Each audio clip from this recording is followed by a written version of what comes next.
So the second part we're going to look at, it is prayer and fasting. Prayer and fasting. Prayer and fasting. So when you look at prayer sometimes I call it a key that opens future doors. It is a key that will throw you in the future when you are still in the what? In the now tense.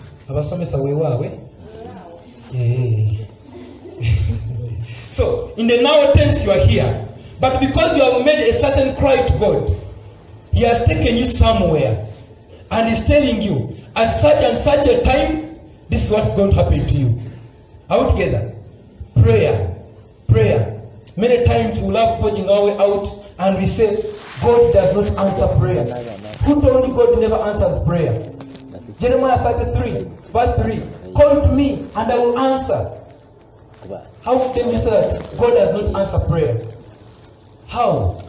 That God is delaying in prayer. If He has the plans for you, He's not delaying. Are we together? When you look at some situation, let me give you some situation that happened within this week. Our loving Papa told us we are going to have a students' Sunday. And in my spirit I was like, Father, I want to minister on this Sunday. I never told Him anything.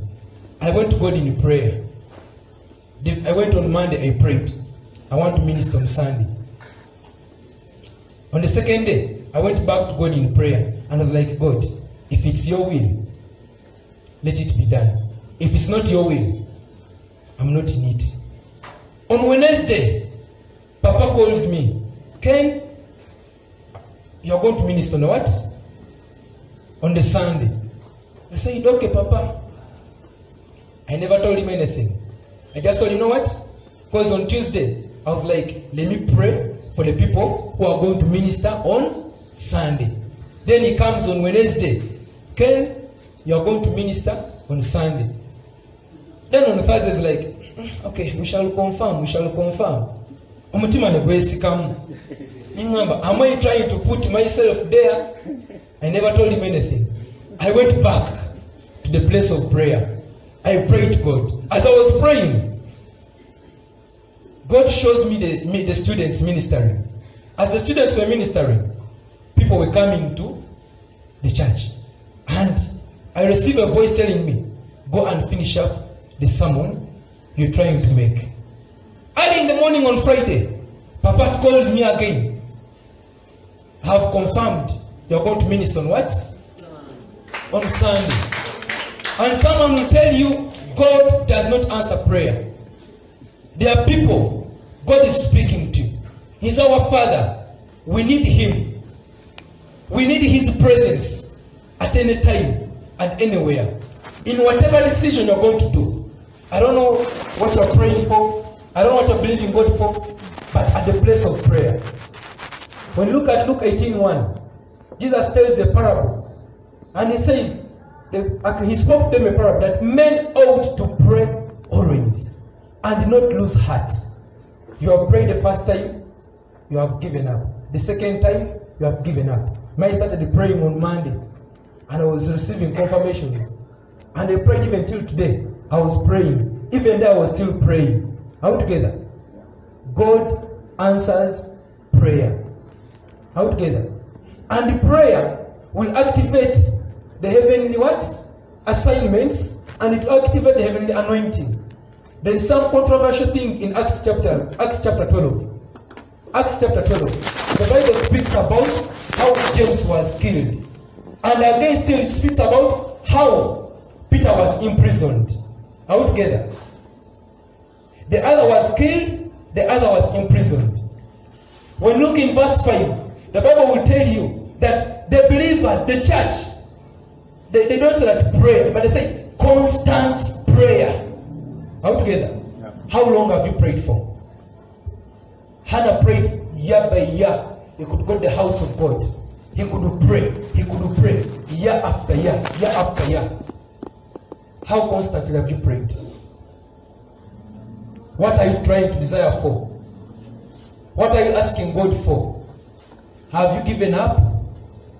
So prayer and fasting, they will activate. And look at what happened to Peter.